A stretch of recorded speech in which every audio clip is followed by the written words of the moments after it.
अस्सलाम वालेकुम, कैसे हैं आप सब? अच्छा जी, बहुत ही प्यारा-सा केक था ये।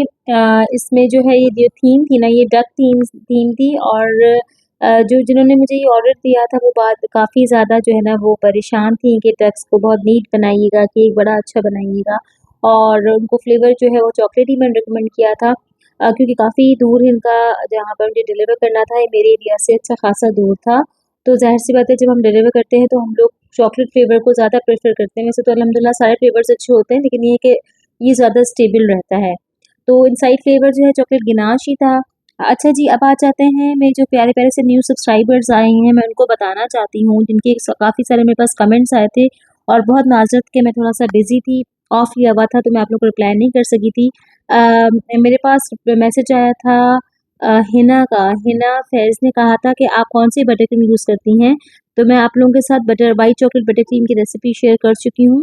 जो मैंने समर्स में सिखाई थी, समर्स के लिए तो बिल्कुल परफेक्ट है, लेकिन विंटर्स का जो है रेशियो चेंज होता है, तो मैं इंशाल्लाह मेरी कोशिश है कि 1-2 दिनों में मैं आप लोगों के साथ विंटर की जो बटर क्रीम की रेसिपी है, वो शेयर करूँगी।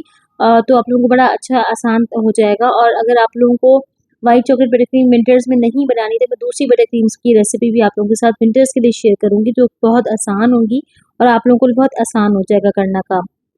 अच्छा जी, आ जाते हैं जी स्पंज की बात कि मुझे काफ़ी सारे मैसेजेस ये भी आए थे कि एक मुझे ज़ोया ने कमेंट किया था कि आप ना कप्स की मेज़रमेंट बता दें। तो ज़ोया मैं आपको एक बात बताऊँ कि कप्स में केक्स भी बन जाते हैं, ब्राउनीज़ भी बन जाती हैं, लेकिन आपका कंसिस्टेंट जो है ना वो अ, फ्लेवर या कंसिस्टेंट चीज़ नहीं बनती। मतलब कि अगर आपका एक दफ़ा में अच्छा बनेगा तो दूसरे टाइम कोई ना कोई एरर आएगा। ज़ाहिर-सी बात है कप्स की जो मेज़रमेंट होती है वो कुछ डिफरेंट होती है और जो ग्राम्स में हम मेज़रमेंट करते हैं वो बिल्कुल परफेक्ट होती है। तो अगर आपको परफेक्ट बेकिंग सीखनी है तो आराम से स्केल जो है ना मार्केट में मिल जाता है, ऑनलाइन मिल जाता है, आप मँगवा लें और आप इन रेसिपीज़ को फ़ॉलो करें। यकीन मानें आपको आप कहेंगी कि आप लोगों को घर पे बैठ के ही जो है ना बेकिंग अच्छी करना आ जाएगी। तो ये था इनका सवाल और मेरे पास और भी क्वेश्चन्स आए थे बेबी एफएफ के नाम से हैं, उन्होंने लिखा था कि आपने स्पंज और गनाश बटर क्रीम की सब डिटेल्स जो है वो दिखाया करें डिस्क्रिप्शन बॉक्स में। अच्छा मैं आपको बताऊँ कि जो रेसिपीज़ है ना जैसे स्पंज की रेसिपी है, चॉकलेट मोई स्पंज जो है जो मैंने अभी यूज़ किया है, चाहे मेरे बटर क्रीम की रेसिपी है, चाहे गनाश की रेसिपी है, सब मैंने वीडियोज़ पहले ही अपलोड की हुई हैं। ठीक है ना? आप लोग ये क्या करें कि जब आप लोग न्यू सब्सक्राइबर्स जो भी आते हैं आप लोग, तो आप लोग मेरी पुरानी वीडियोज़ देखा करें, तो आप लोगों को वहाँ हर चीज़ मिलेगी। मेरा काम आप लोगों को बेकिंग सिखाने के साथ-साथ उसकी डेकोरेशन करना भी है। जितनी आप लोग मेरी वीडियोज़ देखेंगे, आप लोगों को उतना जो है ना उस काम का तरीका आ जाएगा। टर्निंग टेबल को कैसे हम घुमाते हैं वो आ जाएगा। स्क्रैपर से कैसे काम किया जाता है वो आ जाएगा, पैलेट नाइफ़ को कैसे पकड़ा जाता है, ये जो सब स्टेप्स होते हैं ना ये सब बड़े मेन होते हैं बेकिंग में।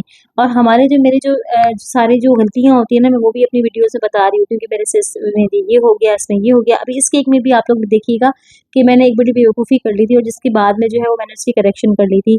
तो मेरा मकसद जो है ना वो आप लोगों को हर चीज़ सिखाना है, हर चीज़ दिखाना है। तो अगर आप लोगों को फिर भी लगता है कि समझ में नहीं आता ना रेसिपीज़ तो मैं दोबारा से अपलोड कर लूँगी या मैं आप लोगों के लिए दोबारा से उस चीज़ को शेयर कर लूँगी, तो आप लोग मुझे कमेंट सेक्शन में बता सकते हैं, कोई मसला नहीं हम दोबारा कर लेंगे, ठीक है? अच्छा अब ये है कि अम, मुझे ये भी मैसेज आया था कि आप जो है ना कौन-सा कोको पाउडर यूज़ करती हैं, तो मैंने आपको पहले बताया था कि मैं रोज़ वोर यूज़ करती हूँ। अच्छा ये गलती यहाँ पर आ गई, ठीक है? अब ये हुआ था कि मुझे ना केक बोर्ड पे भी सेम कलर करना था फॉन्डेंट से या बटर क्रीम से, अच्छा मैं भूल गई थी करना। तो हम लोग इस तरह से भी कर सकते हैं, असल में राउंड जो केक होता है ना, उसमें बड़ा आसान होता है फॉन्डेंट को लगाना। मेरे पास टाइम थोड़ा-सा कम था और नीटनेस नहीं आ रही थी, तो फिर मैंने इसको हटाकर मैंने दूसरा केक बोर्ड ले लिया था और फिर मैंने उस पे काम किया। तो देखिए, हमसे जो गलतियाँ होती हैं ना, मैं वो भी दिखाना चाहती हूँ आप लोगों के साथ। सिर्फ़ मैं आप लोगों को पिक्चर का वो मोड नहीं दिखाना चाहती या वो नहीं दिखाना चाहती जो सही होता है। देखिए, हमसे भी गलतियाँ होती हैं, हम अपनी गलतियों से ही सीख रहे होते हैं और यही चीज़ें मैं आप लोगों के साथ भी शेयर करना चाहती हूँ कि आप लोगों के साथ भी कभी इस तरह से कोई हो जाए मसला, तो आप लोग पैनिक ना क्रिएट किया करें, परेशान ना हुआ करें और इस मसले का हल निकाला करें। फिर मैंने दूसरी केक बोर्ड उठाई, बल्कि उससे थोड़ी छोटी ही उठाई ताकि मेरा जो है वो आराम से उसके ऊपर हर चीज़ सेट हो जाए और उसके बाद जो है मैंने इसके ऊपर फॉन्डेंट लगा दिया था और उसके बाद जो है मैंने इस पे केक अपना पैलेट नाइफ़ से उठाकर उसके ऊपर असेंबल कर लिया था और फिर मैंने बाकी डेकोरेशन की थी। तो बताने का मकसद ये है कि ये चीज़ें जो हैं हो जाती हैं सबके साथ और दूसरा ये था कि जिनका केक ये था उनको इतना माशाल्लाह से केक अच्छा लगा था क्योंकि उनके बाद में मेरे पास कमेंट्स आए थे। लेकिन ये मेरे साथ हमेशा होता है कि मैं जो हूँ वो कमेंट्स वगैरह ज़्यादा लगा नहीं सकती हूँ और जब मैं वॉइस ओवर करती हूँ ना तब मुझे याद आता है कि मैंने तो वो लगाया ही नहीं। तो मैं हमेशा भूल जाती हूँ। तो ये प्यारी-प्यारी सी डक्स जो है मैंने ये 1 दिन पहले ही बना ली थी और इनका फेस और इनकी बॉडी मैंने अलग-अलग बनाई थी। उसकी वजह ये थी कि अगर हम साथ बनाते तो हमारी जो है वो नीटनेस नहीं आती। तो ये उसके ऊपर जो है एक क्रिसेंट सा बना हुआ था येलो कलर का और उसके बाद जो है मुझे ये डक्स इसके ऊपर बिठानी थी। अच्छा मैं एक बात बताऊँ आपको जो ये क्रिसेंट है ना, हालाँकि मैंने ओवरनाइट बना के रखा था क्योंकि विंटर्स में हम ओवरनाइट काम कर सकते हैं। उसके बावजूद ये थोड़ा पीछे जा रहा था। अच्छा इसका मैंने हैक ये निकाला था कि मैंने इसके पीछे जो है ना एक स्टिक जो नहीं होती बारबेक्यू स्टिक या जो पॉप स्टिक्स की जो स्टिक्स आती हैं, मैंने वो पीछे से लगा दी थी तो वो बिल्कुल स्टेबल हो गया था। वो वीडियो में शायद कैप्चर नहीं हुआ। मैं आपको यहाँ बता देती हूँ कि अगर आपकी कोई भी चीज़ आप ऐसी लगा रहे हैं जो आपको लगे कि इसके वेट की वजह से पीछे देखें आप क्रिसेंट पीछे जा रहा है, तो फिर इसको सीधा करने के लिए मैंने पीछे से जो है वो पॉप्सिकल्स की जो स्टिक्स होती हैं ना, मैंने पीछे से वो उसके साथ लगा दी थी जो विज़िबल भी नहीं थी और आराम से जो है वो स्टेबल हो गया था। तो ये केक जो है माशाल्लाह से बड़ा सेफ़ली डिलीवर हुआ था। कोई इसमें क्रैक नहीं आया था, कोई प्रॉब्लम नहीं हुई थी और क्लाइंट को बेहद पसंद आया था।